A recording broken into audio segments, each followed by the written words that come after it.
स्वागत आहे वैशाली किचन मराठीमध्ये। आज आपण मसाला पापड कशी बनवायचे ते बघून घेऊया। त्याला लागणारे साहित्य पहिल्यात आधी ते बघून घेऊया।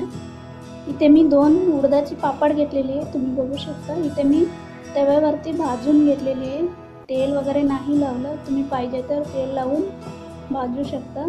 एक मीडियम आकाराचा कांदा घेतलेली आहे कापून, एक टमाटा, थोडीशी कोथिंबीर आणि चाट मसाला, थोडं बारीक शेव घेतलेली आहे आणि डाळिंबचे दाणे, लिंबूचा रस, लाल तिखट, धनिया पावडर आणि मीठ चवीनुसार। बस एवढंच पाहिजे मसाला पापड बनवायच्यासाठी।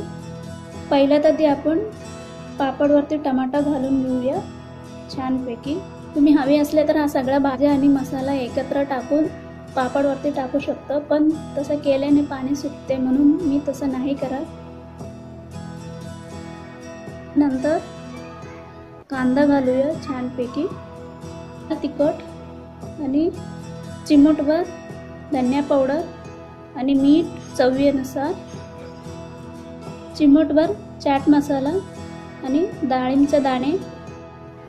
तुम्हाला हवी असले तर डाळिंबचे दाणे वापरू शकता, नाहीतर नाही, आणि कोथिंबीर आणि शेव, लिंबूचा रस अर्धा चमचा घालतोय। आता आपला मसाला पापड तयार आहे। बघितलं ना तुम्ही घरीच मसाला पापड कशी बनवायचं म्हणून। तुम्हाला हा रेसिपी आवडली असेल तर लाईक करा, शेअर करा आणि सबस्क्राइब करायचं विसरू नका। थँक्यू।